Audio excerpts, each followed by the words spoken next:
Jadi tema kita hari ini gimana definisi sukses. Nah, ini memang definisi sukses ini bisa beda-beda dan lain-lain. Setiap orang sesuai dengan apa yang kita inginkan begitu ya di dalam definisi hidup mengenai sukses begitu. Nah, sebelum kita bahas lebih lanjut, saya ajak kita membaca dua bagian firman Tuhan, satu di Perjanjian Lama, satu di Perjanjian Baru. Lumayan panjang. Ada yang mau bantu baca tiga ayat begitu, mulai dari 1 Raja-Raja 3 ayat 1 sampai 15. Kita baca bersama nanti Matius pasal 20 ayat 25 sampai 28. Gantian ya. Ini suara saya apakah terdengar dengan jelas, terputus-putus atau oke? Jelas, Pak. Jelas, Pak. Jelas ya, thank you. Thank you. Bisa gantian, siapa yang mau mulai dulu? Satu orang 3 ayat, begitu bisa gantian? Silakan. Saya duluan, Pak. Saya duluan. Boleh. Ya. 1 Raja-Raja 3 ayat 1 sampai ayat 3. Lalu Salomo menjadi menantu Firaun, Raja Mesir. Ia mengambil anak Firaun dan membawanya ke kota Daud, sampai ia selesai mendirikan istananya dan rumah Tuhan dan tembok sekeliling Yerusalem. Hanya bangsa itu masih mempersembahkan korban di bukit-bukit pengorbanan, sebab belum ada didirikan rumah untuk nama Tuhan sampai pada waktu itu. Dan Salomo menunjukkan kasihnya kepada Tuhan dengan hidup menurut ketetapan Daud ayahnya. Hanya ia masih mempersembahkan korban sembelihan dan ukupan di bukit-bukit pengorbanan. Aku, Pak.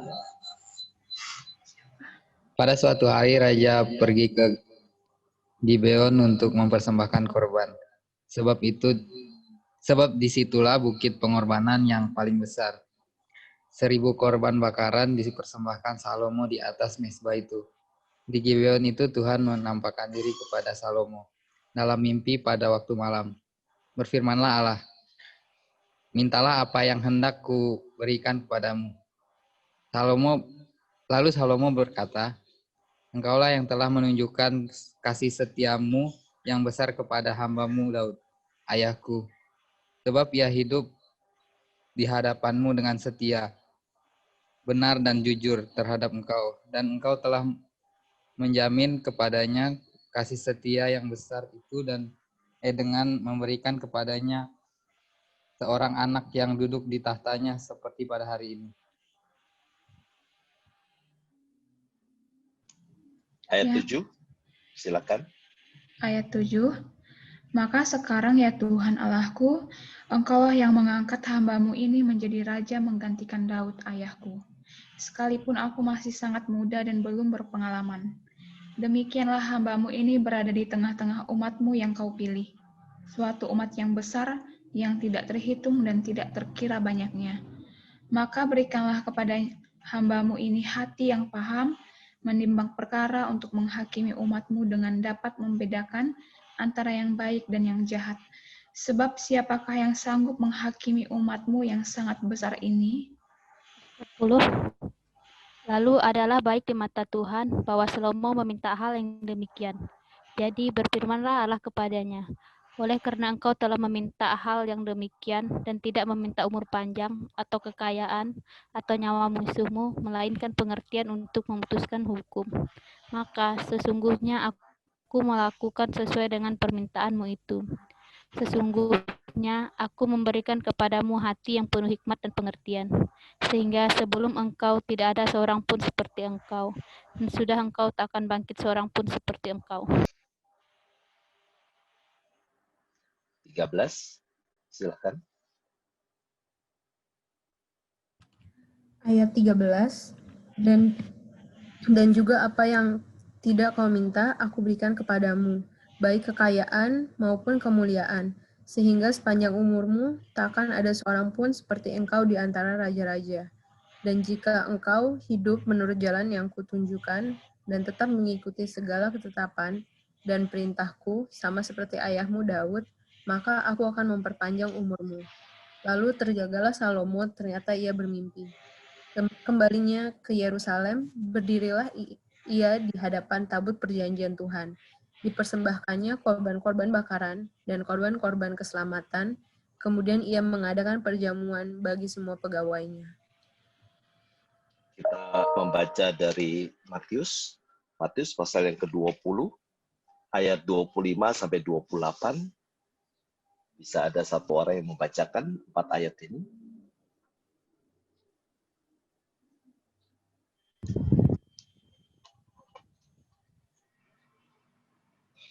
Tetapi Yesus memanggil mereka lalu berkata, "Kamu tahu bahwa pemerintah-pemerintah bangsa-bangsa memerintah rakyatnya dengan tangan besi, dan pembesar-pembesar menjalankan kuasanya dengan keras atas mereka.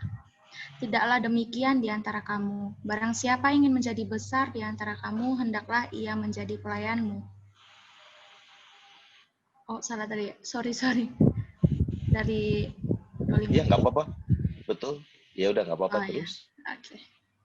27 Sampai 27. sampai 28. Dan barang siapa ingin menjadi terkemuka di antara kamu, hendaklah ia menjadi hambamu. Sama seperti Anak Manusia datang bukan untuk dilayani, melainkan untuk melayani dan untuk memberikan nyawanya menjadi tebusan bagi banyak orang. Iya, terima kasih. Sampai sebegian jauh pembacaan firman Tuhan.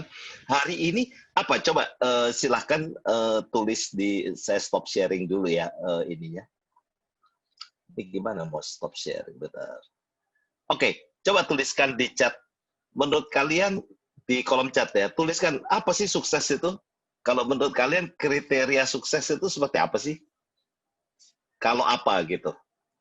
Silakan. Siapa aja? Kita interaktif begini ya, lewat chat apa gitu ya, biar seru ya.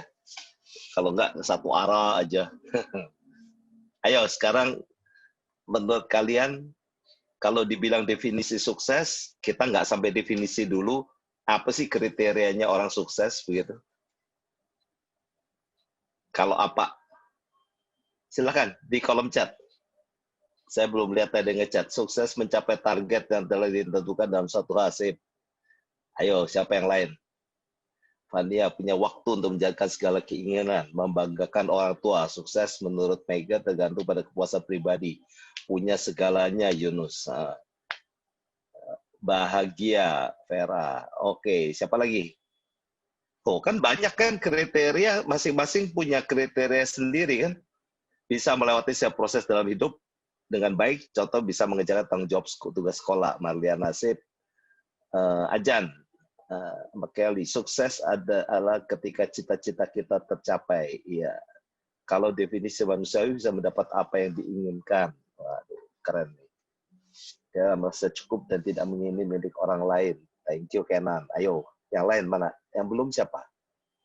Romi, nggak nyusahin orang. Wih, ini kriterianya sederhana banget nih, nggak nyusahin orang. Udah sukses. Terus biasa ngisengin orang ya? Romi. Bahagia dalam menjalani hidup. Ya, sip. Dan senang sekali kan? Ternyata kita, sukses kita aja lain-lain tuh. Sukses jika kita bisa mengalahkan egoisme diri sendiri. Wah, keren tuh. Tercapai apa yang diharapkan. Ya, yuk. Citra melakukan hal yang terbaik. Nah, ini kapan nih sampai yang terbaik? Bagus sih, jadi supaya terus ada kejar sesuatu ya, Citra. Suarez punya banyak uang. Asik. Oke. Saya juga suka. Selalu berinovasi, Nick. Oke, mampu mengendalikan diri. Bukan banyak sekali definisi sukses. Sebetulnya apa kriteria ya, bukan definisi. Kriteria kita ada yang cukup, pokoknya nggak usah miliki orang lain punya gitu, bersyukur dengan apa yang ada, itu udah sukses kita.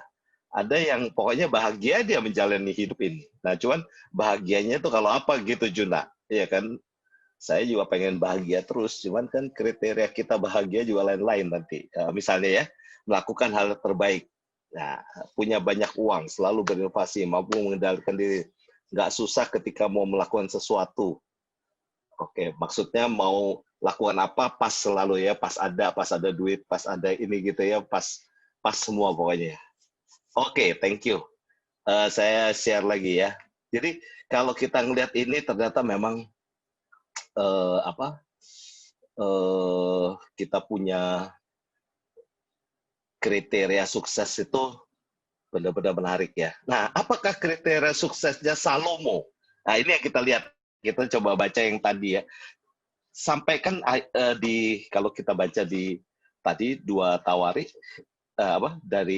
Raja 1 Raja-Raja 3. Ini 1 Raja-Raja 3 ini mirip dengan di 2 Tawarikh 1 ya.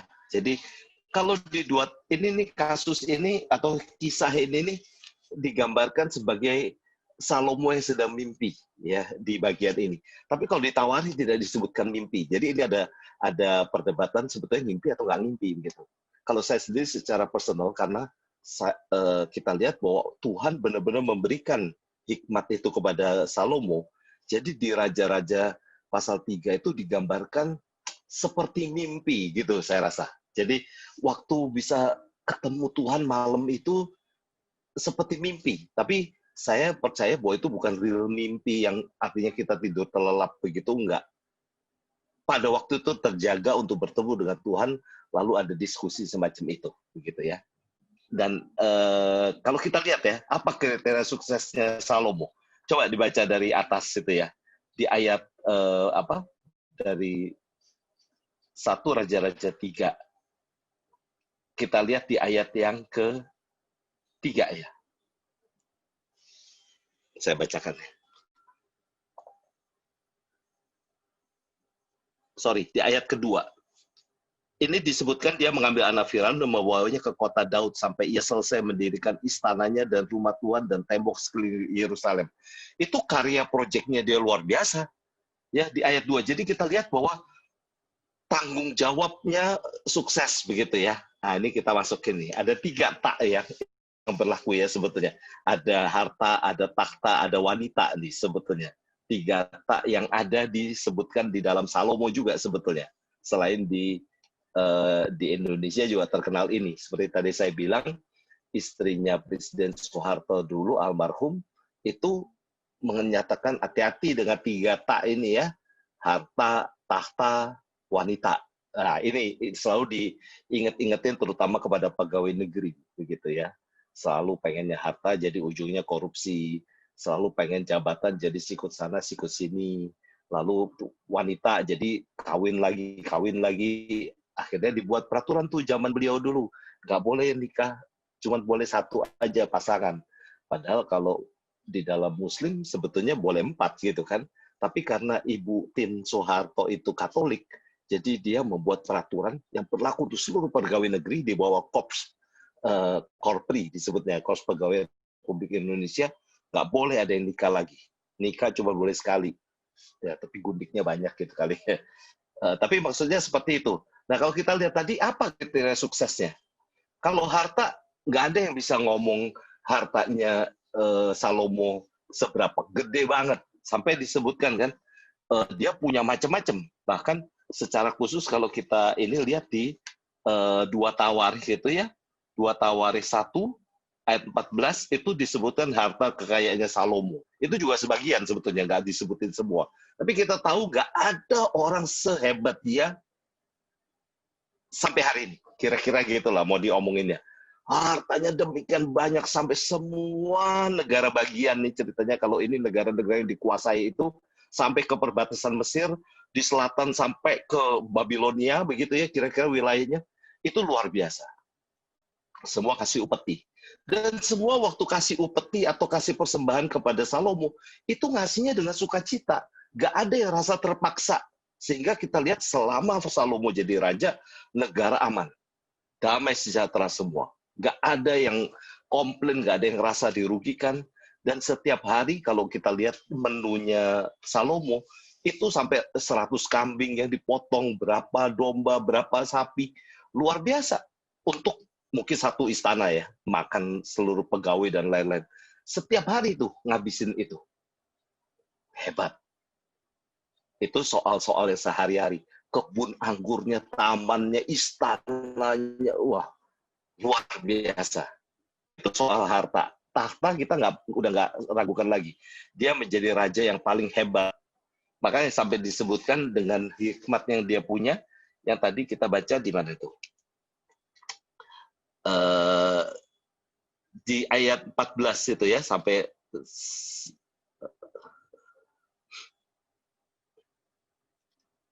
ayat 12 dan 13 itu, ayat 12 B ya. Sehingga sebelum engkau tidak ada seorang pun seperti engkau, dan sesudah engkau tak akan bangkit lagi seorang seperti engkau. Ini memang soal hikmat, ngomong soal hikmat, tetapi hikmatnya itu membawa kepada kekuasaannya dia yang demikian kuat, begitu ya. Itu tahta. Wanita udah nggak usah diragukan lagi, dia punya 300 istri dan 700 gundik gitu. Jadi lengkaplah 3 tak ini di hidupnya. Nah, kenapa Tuhan kasih gitu kan? Waduh Tuhan, saya pengen juga gitu kan kali ya. Tapi kan kita tahu di zaman perjanjian baru sebetulnya diingat lagi kan, sebetulnya bukan begitu. Tetapi kenapa ada masa-masa di dalam perjanjian lama Tuhan izinkan ada orang bisa nikah. Nah, seperti ini kan disebutkan dia ngambil anaknya Firaun kan. Dan itu kafir, bangsa kafir sebetulnya. Pak, ada yang tanya boleh nggak kita kawin sama orang bukan seiman? Kalau kawin dengan orang bukan seiman kan kita seringkali bilang nggak boleh gitu kan. Loh ini buktinya. Nah, kita lihat di dalam perjanjian lama bahkan ada hal-hal tertentu sampai kita tahu Tuhan kasih istri pelacur. Siapa itu? Ingat nggak? Ada yang ingat? Guru sekolah minggu? Guru sekolah minggu. Biasa kalau ada pertanyaan gini, hafalan, ya tahu guru sekolah minggu. Ya, Nabi siapa? Jadi kalau kita lihat, ada yang mau jawab? Hosea. Waduh, ini bosnya yang jawab ya barusan. Kalau kita lihat ya, bagaimana luar biasanya Alkitab menggambarkan apa adanya, tetapi ada kriteria yang harus digenapi, harus diikuti. Nah, di dalam perjanjian lama seperti terbuka itu. Tetapi patokan itu ada 10 hukum Tuhan diberikan. Nah, tetapi di dalam perjalanannya ini, ada hal-hal yang Tuhan singkapkan untuk orang-orang yang dianggap itu nabi, tapi di dalam kelemahannya sudah melakukan sesuatu yang besar. Itu mau menggambarkan gini sebetulnya. Kita ini hidup nggak ada yang sempurna. Gitu. Ya memang kita nggak punya istri 300, nggak punya gundik 700 seperti Salomo, tetapi ketidaksempurnaan kita juga lebih rendah derajatnya daripada kesalahannya Salomo sebetulnya. Nah, hal-hal seperti gini. Jadi ada ketidaksempurnaan di hidup kita yang Tuhan masih toleransi, yang Tuhan masih sabar, yang Tuhan masih bisa terima, dan Tuhan tetap berkati, seperti Salomo. Nah, yang hebat lagi kan kita tadi lihat sendiri kan di mimpi Salomo, dikasih tahu, dikasihin semua, kamu mau harta, ditawarin kan semua. Mungkin kalau kita lagi kasih harta Tuhan, gitu kan, kalau ketemu Tuhan, yang benar Tuhan, kasih satu rumah di Simpruk dong Tuhan, misalnya, bisa pikir gitu kan, atau kasih mobil itu dong Tuhan. Kita bisa mikirnya ke harta, tetapi Salomo nggak mikir itu. Kenapa dia mikir? Untuk bisa mengadili rakyat. Kenapa dia minta sesuatu? Tuhan, kasih saya hikmat itu, supaya saya bisa mengadili rakyat dengan benar. Kenapa kok bicaranya ngadilin? Nah, berarti kita tahu di dalam masa itu, ribut itu banyak. Bagaimana bikin tentrem? Nah, kita dicatat di Alkitab, kerajaan pada saat dipimpin Salomo paling aman, paling sejahtera. Kenapa? Dia mutusin dengan hebat. Nah, contohnya apa? Kalau kita baca di Raja-Raja tadi 3, mulai ayat 16. Jadi begitu Tuhan kasih dia talenta itu, atau kasih kesempatan karunia untuk bisa memiliki hikmat yang luar biasa itu, langsung datang persoalan. Nah, jadi kalau kita ya suatu hari berharap sama Tuhan, Tuhan berikan uang yang banyak, mungkin Tuhan kasih. Tapi begitu Tuhan kasih uang banyak, ada persoalan besar. Yang urusannya dengan uang. Tuhan uji kita tuh. Kita bagaimana dengan uang yang banyak? Kita bisa kelola itu benar-benar bertanggung jawab atau enggak? Sebab bisa jadi seperti itu. Kita minta sesuatu, Tuhan izinkan dikasih. Seperti yang terjadi di Salomo. Salomo minta hikmat. Langsung habis itu ada peristiwa besar. Tahu peristiwanya? Udah baca tadi barusan? Iya. Yang ada 2 ibu rebutan bayinya. Yang satu bayinya mati ketindihan waktu dia tidur, ditukar sama perempuan satu, bayinya perempuan yang itu diambil sama dia. Lalu perempuan ini ngadu ke raja, ini bayi saya diambil begitu kan. Masih ingat ya cerita itu ya? Yang bayinya akhirnya Salomo disuruh putusin, ini sebetulnya ibunya yang benar yang mana? Wah, dikasih hikmat luar biasa. Oke, dia panggil algojonya, belah tuh bayi. Kasih sebelah ke ibu itu, kasih sebelah ke ibu ini. Ibu yang asli bilang jangan. Biarkan bayi itu hidup. Kalau memang kehendak raja seperti itu, lebih baik aku nggak memiliki bayi itu, biarin. Tapi yang satu, belah ya, biar ini. Kenapa? Bukan bayinya. Nah, hikmat seperti gitu, cari jalan keluar solusi. Wah, luar biasa. Oh, sebab itu kita lihat, kalau ada permintaan lalu suatu hari Tuhan izinkan, persoalan akan langsung datang. Urusannya itu, kita diuji dengan itu. Jadi, jangan kalau ini, punya uang banyak, langsung ada persoalan. Jangan mengeluh gitu. Tapi memang itu bagian yang akan Tuhan ikuti di kepercayaan yang Tuhan kasih, sebetulnya gitu. Ya. Nah, nanti kita lihat lebih lanjut. Tapi kita lihat satu sisi lagi di Perjanjian Baru. Di Perjanjian Baru, murid-murid berantem soal tahta. Mamanya diajakin, mamanya barangkali yang punya ambisi. Ambisius semua nih mama-mamanya. Oh, kayak mama kita sekarang kali ya. Ini anak saya nih, jago nih anak saya, ayolah pakailah, pinter dia. Anaknya bingung, gue pinter apa ya? Mamanya lebih pinter ngomong. Tapi yang terjadi itu bisa jadi seperti, ini yang terjadi di Perjanjian Baru. Murid-murid pada pengen duduk di sebelah kanan. Dipikirnya kerajaan itu ada di Palestina itu, di Yerusalem itu, gitu kan. Jadi supaya, wah keren dong kalau anakku jadi perdana menteri, jadi asisten presiden, apa raja, gitu kan, keren. Lalu Tuhan bilang, ikut aku bukan itu, begitu kan. Kalau mau jadi besar, mesti jadi pelayan. Waduh, ini yang disebut paradoksnya di dalam kekristenan. Sesuatu yang luar biasa. Nah, di dalam Perjanjian Baru menggambarkan sisi yang lain dari kesuksesan. Kalau tadi kita lihat sukses itu di Salomo sepertinya tuh harta berlimpah, jabatan hebat, lalu ada istri yang banyak cantik misalnya, itu menggambarkan kekayaan. Tapi pada waktu di Perjanjian Baru, jungkir balik semua oleh Tuhan Yesus. Bukan itu kriterianya. Itu boleh kita pikirkan sesuatu yang, kalau Tuhan kasih saya kepercayaan, ada harta, ada jabatan yang baik, why not? Ya kan? Boleh-boleh aja. Tapi jangan yang wanita. Wanita tuh maksudnya minta Tuhan, kasih saya wanita satu yang takut sama Tuhan, yang boleh jadi istri. Ini para wanita di tempat ini ada banyak nih. Kalian tuh aset salah satu yang diperbincangkan dunia. Ya. Jadi bukan harta, tahta aja, tetapi wanita disebut. Nggak ada pria yang disebut. Pria ternyata bukan jadi persoalan. Wanita yang jadi persoalan. Ya. Sejak Adam dan Hawa, memang wanita yang selalu ambil inisiatif. Ya.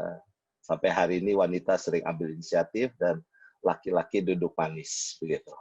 Makanya sekarang ada perdana menteri wanita banyak, presiden wanita barangkali ntar nambah-nambah lagi, begitu ya. Orang-orang petinggi-petinggi wanita banyak. Wanita hebat, ya. Tangan boleh halus kecil, tapi kalau nabok gitu ya, nampar, pedes juga. Itu wanita. Kelihatannya tangannya kecil tapi ngangkat bisa lebih kuat dari cowok. Nah, itu wanita. Ya, jadi memang wanita hidupmu ya. Jadi jangan sampai keliru. Aset besar. Oke, saya share lagi ya. Oke, tadi sampai di sini ya kriteria. Jadi kita tahu ada harta, tahta, dan wanita. Nah, itu jadi uang atau aset begitu ya. Lalu tahta itu jabatan, kedudukan, itu menjadi impian kita. Saya dulu ya, waktu masih SD, saya pernah cerita ya, pengen jadi bos, sampai bikin kartu nama. Saya lagi pikir, mungkin papa saya malu kali dulu. Tapi papa saya buatin. Saya minta nama saya di sebelah kiri bawah ditulis bos, BOSS. Papa saya tanya, apa tuh bos? Mau jadi kayak bosnya papa, saya bilang. Bos, malu-maluin bener-bener dah. Nggak tahu sekarang masih ada nggak. Tapi satu kotak itu nggak kebagi kemana-mana. Karena malu juga baginya begitu ya. Tapi itu impian seorang anak kecil gitu dulu. yang hidupnya pas-pasan begitu kan, jadi pengennya kalau bisa punya duit. Saya juga pernah cerita waktu saya ternyata kerja dan punya duit, jadi wah kayak liar jadinya ya. Makan ini itu yang nggak pernah coba, makan coba yuk. Habis duit untuk beli makanan misalnya. Aduh, itu pelajaran-pelajaran Tuhan kasih ke saya begitu ya. Cuman wanita aja saya nggak ikutan seperti Salomo begitu ya. Tapi itu bersinggungan di dalam area hidup kita begitu. Saya percaya di antara kalian juga akan ada hal-hal seperti begini. Waktu kita mulai berkarir, kita mulai kumpulin uang, lalu ada kesempatan perusahaan barangkali minjemin kita uang untuk bisa cicil rumah atau kendaraan dan lain-lain, itu sesuatu yang menyenangkan. Waktu bos saya panggil saya misalnya dulu, itu kamu pengeluaran untuk mobil berapa? Karena dulu kan kita dikasih uang transport begitu. Lalu kita pakai mobil sendiri, bensin diganti apa-apa. Tapi nggak sangka dia panggil, kamu mau ganti ban, rupanya dia liatin. Ban mobil saya tuh mungkin agak udah tipis begitu ya, udah bunganya habis. Ganti sana, bannya 4-4-nya. Dibayarin kantor. Wah, lumayan ban mahal gitu ya waktu itu ya. Jadi hal-hal yang kelihatannya sepele tetapi itu sesuatu yang kita pengen untuk kita capai suatu hari. Ada jabatan-jabatan yang kita harap pada waktu kita duduk di situ hidup kita jadi lebih enak. Atau seperti tadi kalau kita punya harta banyak, kita pikir kita akan jadi lebih sejahtera. Tapi jangan salah. Seperti yang Ibu siapa itu? Siapa? Atau siapa? Yang hilang 20M di Maybank, yang memang sekarang mungkin sebentar lagi diganti. Tapi nggak sesederhana itu loh. Punya uang banyak tuh urusannya juga pelik. Begitu. Nah, cuman Tuhan akan uji kita. Siap-siaplah itu. Gitu ya. Kita mau berdoa punya uang banyak, jangan sampai kita jadi kesana sini begitu ya, hidup nggak benar ya. Oke, apa yang Alkitab ajarkan dari bagian ini? Ya, pertama, semua adalah anugerah Tuhan yang harus kita pertanggungjawabkan. Salah ketik. Semua adalah anugerah Tuhan yang harus kita pertanggungjawabkan. Itulah Salomo. Salomo menerapkan prinsip itu. Dia tahu semua itu hanya anugerah Tuhan dan harus dia pertanggungjawabkan. Oleh sebab itu kita lihat apa? Tugas yang Tuhan kasih untuk bangun Yerusalem, istana, tembok, bahkan bait Allah, semua dia kerjakan dengan penuh tanggung jawab. Dia mengikuti apa yang diwariskan oleh Daud ayahnya. Sebab itu kalian baik-baik dengan orang tua kalian. Ya, sesederhana mereka, seminim pendidikan formal mereka, tapi mereka memiliki bijaksana yang jauh lebih besar dari kita anak muda. Ya, pengalaman hidup membuat mereka lebih matang dan ngerti apa yang sebetulnya mestinya dilakukan oleh orang muda. Setiap kali ini, waktu kita berjalan lalu suatu saat menjadi tua dan kita lihat ke belakang, aduh, coba ya, kalau saya dulu waktu muda begini, coba ya waktu saya dulu masih lebih mudaan saya begini. Sesuatu yang kita sesali pada waktu tua, karena kita tidak melakukan hal yang tepat. Nah, ini yang saya pikir kalian beruntung. Karena apa? Ada yang ngasih tahu kayak begini. Ada cerita-cerita kayak begini. Sehingga kita udah bisa awas-awas dari sejak muda. Zaman saya dulu nggak ada. Saya baru bisa agak tahu-tahu itu di ujung kelas 3 SMA ke universitas. Itu baru kenal Tuhan. Begitu. Jadi telat sekali. Pengenalan saya telat sekali. Nggak ada yang ngasih tahu sebelumnya. Ada apa-apa aja harus kita lakukan. Begitu ya. Tapi pemahaman bahwa semua ini anugerah dari Tuhan itu nomor satu. Waktu kita mau capai definisi sukses itu apa. Karena kalau kita mau mencapai sukses tapi nggak terlalu tahu kriterianya, repot. Jadi sama seperti kita mau bangun rumah, kan kita selalu ngomong kan sama kontraktornya. Saya pengen ya fondasinya yang kuat. Jangan dari pasir, tapi batu kali. Nah, kalau perlu sampai bor pile gitu misalnya. Paku bumi gitu kan misalnya karena tanahnya itu labil dan lain-lain. Tapi fondasi mesti kuat karena itu menjadi dasar. Sama juga demikian dengan hidup sebetulnya. Kita mesti punya fondasi yang kuat. Nah, tetapi pada waktu kita mau membangun ke atas ini yang mesti kita pikirkan baik-baik. Kenapa? Hidup kita dimiliki oleh Tuhan. Jadi selalu mesti ingat kalau Tuhan percayakan sesuatu, itu pasti Tuhan sedang melihat apakah kita bisa dipercaya atau enggak. Karena apa? Itu anugerahnya. Ya, kita lain-lain semua. Saya suka ngiri kalau ngelihat Yunus bisa belajar musik sendiri. Apa saya belajar sendiri nggak bisa-bisa. Bodoh saya. Yunus cepat sekali. Bisa main keyboard, bisa main gitar. Saya nggak bisa. Begitu. Komputer jago begitu. Padahal dulu nggak ngapa-ngapain, cuma ngelukis doang. Nah, kita lihat seperti itu kan. Kita suka pikir membatasi diri kita. Ternyata Tuhan kasih potensi besar.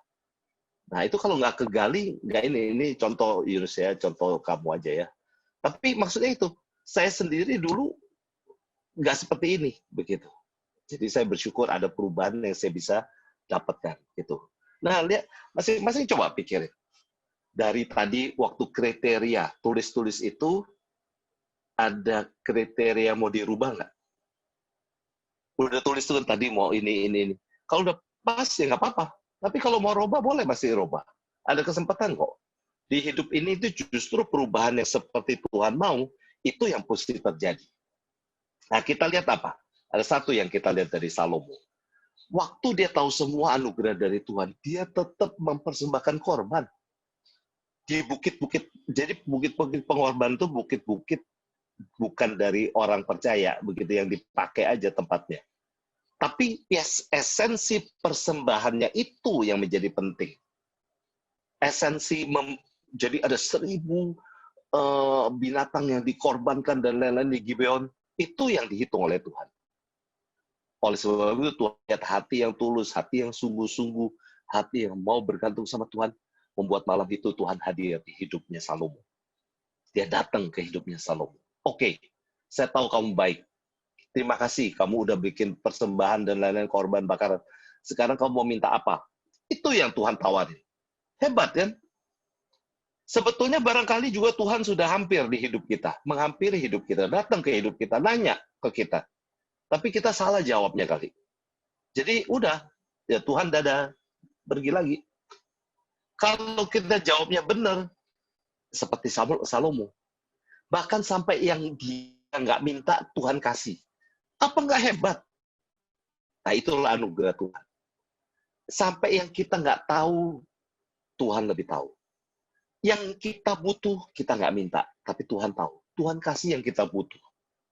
Nah, seperti itu. Jadi, coba meyakini dulu. Waktu kita mau mencapai definisi sukses, karena setiap orang lain-lain, berangkat dulu dari fondasi yang kuat. Bahwa semua yang Tuhan kasih ini adalah anugerah. Anugerah itu artinya sebetulnya kita nggak layak, tapi Tuhan kasih. Ya, kita sebetulnya nggak berhak untuk itu. Kita nggak berhak minta apa-apa. Kita budak kok. Yang dibeli lunas oleh Kristus. Jadi kita nggak berhak apa-apa sebenarnya. Tapi Tuhan mengasihi kita. Tuhan tanya ke kita, kamu mau apa? Jangan sampai salah jawab waktu Tuhan datang di hidup kita. Ya. Yang kedua, Salomo mengerjakan tanggung jawabnya dengan tuntas. Kalau kita lihat bukan hanya yang ada di tulisan sini, tapi kita lihat sampai ke akhir hidupnya. Semua dikerjakan dengan baik. Dia seorang yang hebat, seorang yang bijaksana, seorang yang memiliki hikmat. Wah, segala-galanya. Saya juga percaya dia pasti seorang yang tampan, seorang yang hebat, badannya sehat. Kalau nggak punya istri 300, gundik 700, apa nggak keliangan juga begitu kan. Nah, jadi kita lihat Salomo menjadi idola, menjadi patokan seperti orang melihat Tuhan gitu kalau melihat Salomo kali. Nah, ini pengalaman seperti yang terjadi di soalnya rumah sakit Bethesda, tahu ya, itu rumah sakit misi. Jadi biasanya dulu orang-orang miskin yang datang ke sana. Susi tahu kali. Yang jadi dokter itu hamba Tuhan juga. Jadi dokter Gary itu namanya. Udah baru meninggal tahun lalu barangkali, lupa saya. Tahun lalu. Dokter Gary, bule. Kamu tahu, kita tahu semua, bule itu disukai orang Indonesia. Putih dan baik orangnya. Jadi kalau orang sakit, itu suka dikunjungi sama dia, diajak berdoa. Didoain aja, sembuh. Jadi orang bilang, ini kayak malaikat begitu. Jadi orang masuk ke sana, orang-orang miskin semua, ditolongin. Makanya di sana banyak orang yang dulu sangat diberkati dengan pelayanan dari rumah sakit Bethesda. Hanya saja belakang hari ada rumah sakit lain. Dulu nggak ada rumah sakit lain. Hanya rumah sakit Bethesda. Sehingga semua yang sakit ke situ. Lalu belakangan pemerintah membuat rumah sakit RSUD. Nah, akhirnya orang kaya datang ke RSUD, nggak lagi di situ. Karena memang secara umum tempatnya lebih sederhana. Begitu. Tapi pengobatannya nomor 1 dulu. Nah, akhirnya orang-orang kaya nggak ke situ lagi. Akibatnya apa? Nggak ada subsidi silang berat untuk keuangan mereka. Nah, tetapi pelayanan-pelayanan seperti gini, semua mereka kerjakan dengan sungguh-sungguh dan tuntas, seperti Salomo. Kita mau sukses, adakah kita bertanggung jawab mengerjakan pekerjaan yang Tuhan percayakan dengan sungguh-sungguh? Nah, itu penting. Ya. Kalau kita mau bilang, saya mau sukses, tapi kita males, nggak jadi. Saya mau sukses, tapi separuh jalan kita quit, kita keluar, kita pindah kerja dan lain-lain tanpa tanggung jawab. Nggak ada keberhasilan. Keberhasilan memang harus dikerjakan di dalam durasi waktu yang disebut ketekunan. Kalau kita tekun, kita kerjain satu persatu dengan benar, ujungnya pasti benar. Dan ujungnya pasti hebat. Nah, masalahnya kita suka berhenti di tengah jalan. Belum ketemu intannya, belum ketemu diamond-nya, kita gali, kita pikir, udah sampai keringetan, udah sampai dalam gini, nggak ketemu, bukan begitulah. Udah pergi. Padahal tinggal dikit lagi. Dia 2 kali lagi digging, dapat tuh diamond-nya. Tapi karena nggak tekun, nggak menyelesaikan sampai akhir, hanya ambil kesimpulan sendiri, bisa keliru. Nah, Salomo bukan tipe itu. Salomo adalah tipe yang memikirkan baik-baik bagaimana Tuhan bagi hidupnya. Gitu ya. Jadi, kerjakan tanggung jawabmu. Kamu mau sukses. Sukses bukan impian seperti Salomo, gitu ya. Kalau ngimpi waktu ketemu Tuhan, bukan seperti itu sukses. Sukses adalah apa yang ini dengan kriteria kamu. Sehingga kita punya sukses lain-lain. Ada orang yang di ujung sana, di desa, dia cukup pokoknya dengan 1 kali melaut, ada dapat 2 ekor ikan, bisa makan untuk sekeluarga, udah cukup. Besoknya dia santai, hari ketiga dia baru melaut lagi. Tahu ya yang cerita itu ya? Jadi nggak wah mikirin nangkep 100 ikan biar nanti besok-besok nggak usah. Enggak. Dia bilang ikan ya ditangkap secukupnya aja kan untuk makan. Hidupnya damai di desa. Kalau kita nggak mau pusing, kita mau bahagia santai, pergilah ke desa ujung-ujung. Nggak ada tuntutan macam-macam. Tapi juga nggak ada listrik, belum ada internet. Jadi jangan berharap nonton Netflix misalnya, atau nonton YouTube. Enggak. Lampu juga kadang-kadang penerangan dari bintang. Gitu kan. Tapi sejahtera. Nggak ada yang gangguin. Nggak ada tukang kredit datang, ngamuk-ngamuk, nagih-nagih. Nggak ada. Nah, kita pilihannya apa nih? Ya, jadi suksesnya kita ini apa sih nih? Nah, ada yang tadi ngomong, yang penting cukup aja. Kita ngerti bahwa cukup dan kita bersyukur. Nah, kan keren-keren juga. Nah, cuman memang cukup itu kata yang sulit. Kalau kita mau bahagia, asal cukup aja. Cukup itu sulit. Buktinya kita doa Bapa kami, berikan kami makanan yang secukupnya, kita bilang selalu nggak cukup sama Tuhan. Ya kan? Kita masih pengen ini, pengen itu. Nggak pernah habis kebutuhan hidup kita. Ya. Tapi intinya, kerjakan dengan tanggung jawab. Ini ngomong-ngomong definisi, siap dulu. Siap dengan fondasi pengertian bahwa Tuhan yang mempercayakan ini semua. Jadi kalau nih, sampai suatu hari yang kita inginkan enggak, jangan bilang kita nggak mencapai sukses. Barangkali Tuhan cukup di sini.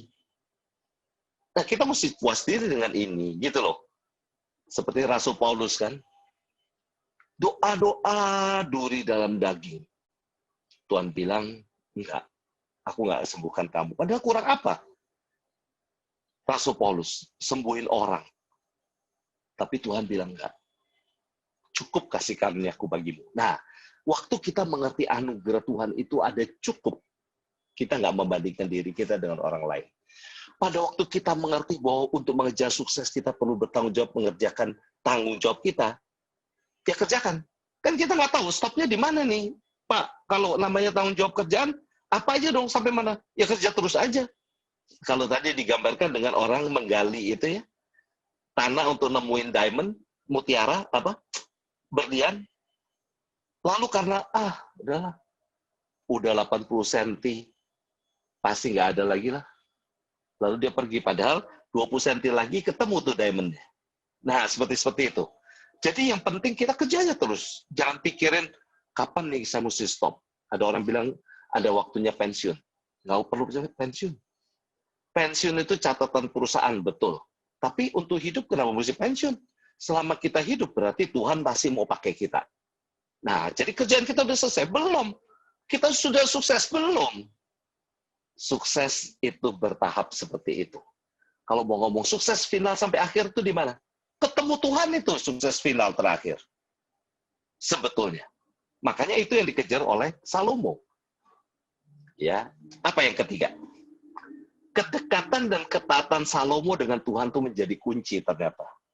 Betapa dia mencintai Tuhan itu sampai menyediakan diri, persembahan-persembahan itu ingatan dia kepada Tuhan. Pengucapan syukur dia. Nah, tadi saya ngomong soal dia ambil istri dari anaknya Firaun. Kan? Tetapi sebetulnya saya percaya anak itu akhirnya bertobat juga. Karena apa? Akhirnya mau kok dibawa ke istana Daud, begitu kan? Artinya, tapi ini jangan ikuti gitu loh. Maksudnya, ya Tuhan, saya boleh dong pacaran sama orang nggak percaya, ntar saya injili. Siapa tahu kan dia percaya nanti. Kan bisa percayalah. Enggak, bukan begitu prosesnya. Ya, saya percaya bahwa waktu Salomo ke sana, Firaun ketemu sama perempuan ini ngomong, percaya sama Allah Abraham, Ishak, Daud, gitu kan? Ishak, Daud.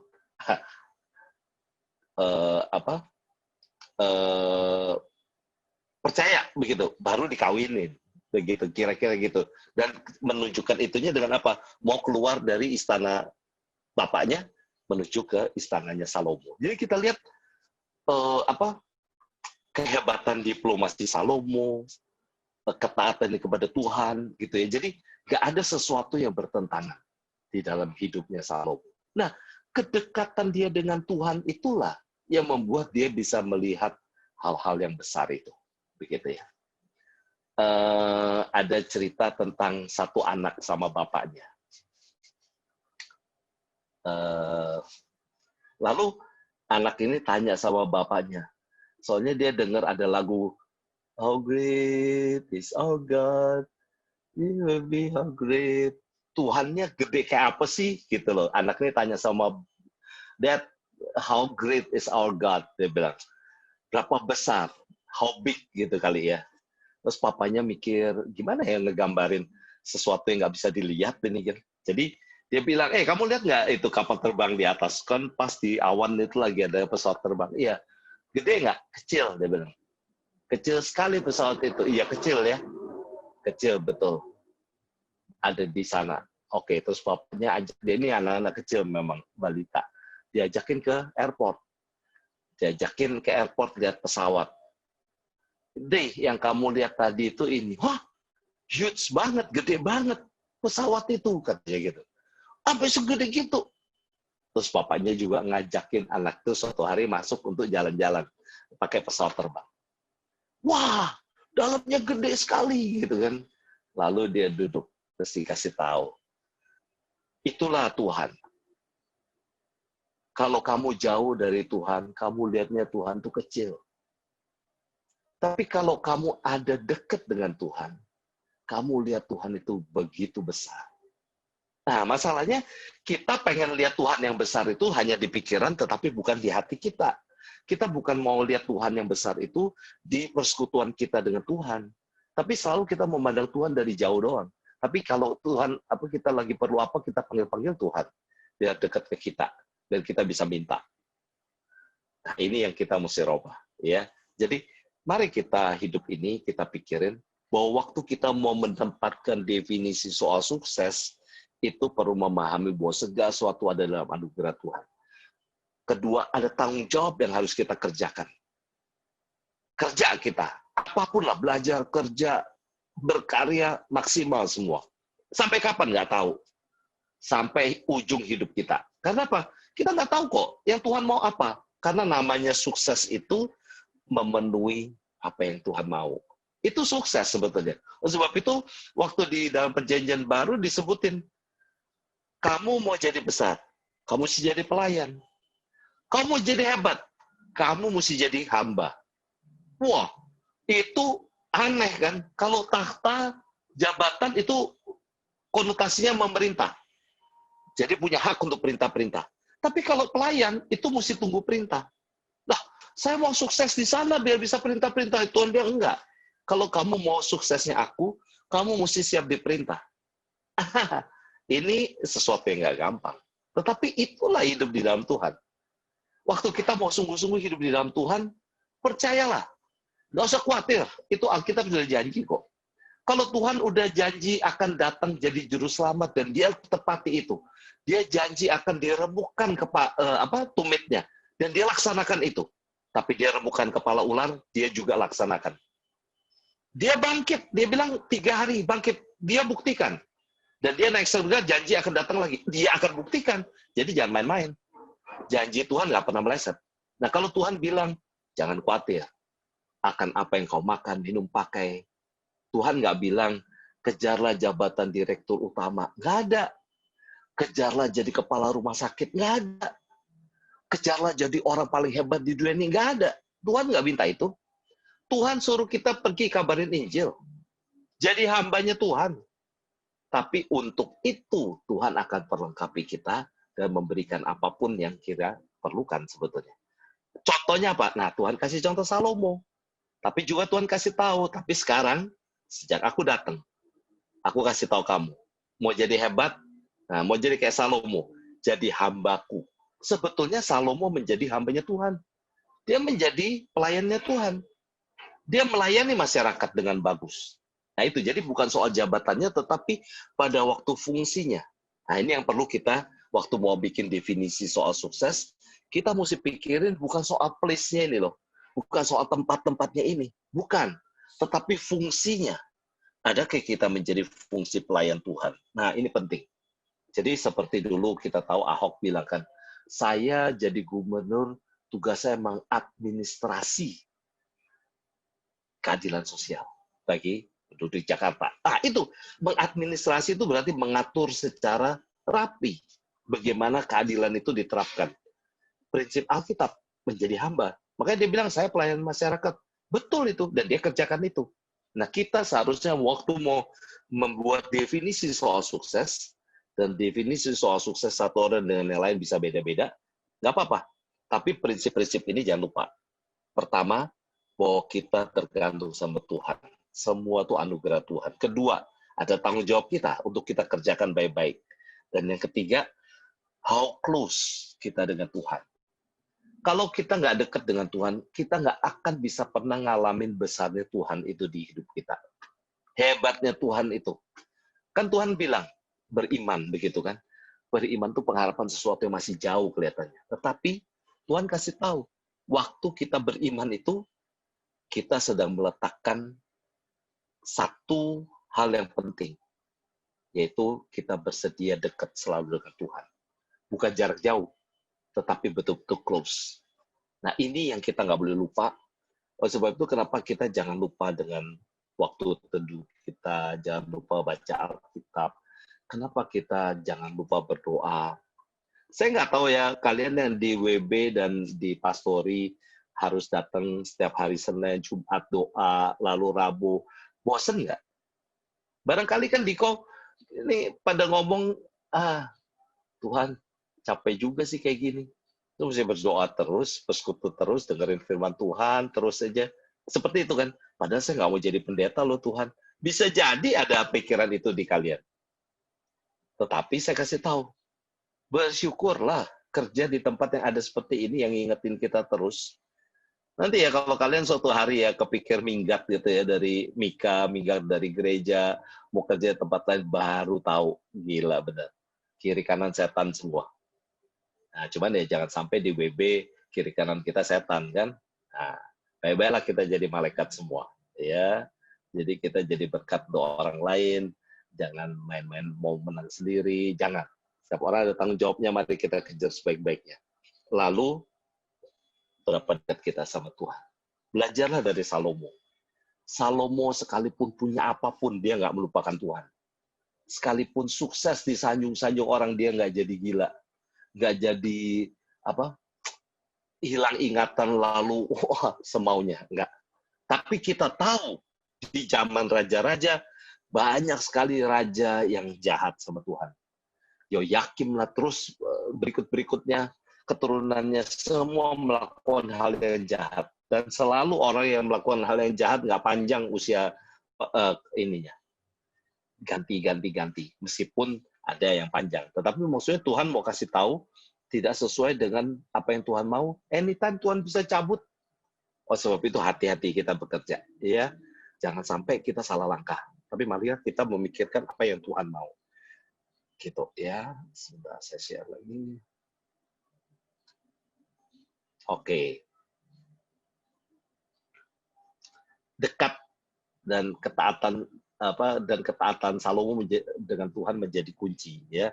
Jadi yang ketiga ini penting, seberapa dekat kita sama Tuhan. Coba nanti evaluasi ya. Nggak perlu ditulis di kolom chat, tapi tulis di kolom hatimu. Berikan janjimu kepada Tuhan. Tuhan, aku mau punya definisi sukses. Bagaimana Tuhan caranya? Nah ini. Doalah Tuhan menolong generasi muda GRI menggapai impian menjadi sukses dengan cara Tuhan. Ya, lain-lain semua bisa jadi definisi. Makanya kalau tanya definisi apa sukses, lain-lain. Seperti tadi kalian jawab di chat tadi. Nah, tapi sekarang coba lihat lagi yang kalian tulis benar atau enggak, sesuai dengan Tuhan mau atau enggak. Kalau enggak, tanya Tuhan, Tuhan saya pengen dikoreksi Tuhan. Saya khawatir definisi saya keliru, sehingga langkah hidup saya nanti juga keliru. Ya, jangan sampai mengejar hal yang bukan kekal, jangan. Uang, kesenangan, dan lain-lain di dunia, semua nggak ada yang kekal. Hanya satu yang kekal, kedekatan kita dengan Tuhan. Masih ingat ada lagu yang diambil dari Mazmur juga, nggak ada lagi yang kuingini di bumi ini, selain Engkau Tuhan. Wah, itu. Kalau kita bisa seperti Daud seperti gitu ya, Tuhan, nggak ada apa. Nggak ada yang hebat, ya keren sih dunia ini Tuhan kasih kepada kita keren, tapi fana. Hari ini ada, besok kena gempa bumi hancur semua. Hari ini ada bagus, kena banjir dan lain-lain, rusak semua. Tetapi ada yang kekal. Apa relasi kita dengan Tuhan? Oleh sebab itu, mari kita doa Tuhan, saya pengen punya definisi tentang sukses ini. Tapi dengan caramu Tuhan, bukan caraku. Nah, cari di Alkitab. Baiknya saya mesti ngapain nih? Nah, gitu ya. Tapi saya udah kasih tahu, jangan uang duluan. Karena itu mamon.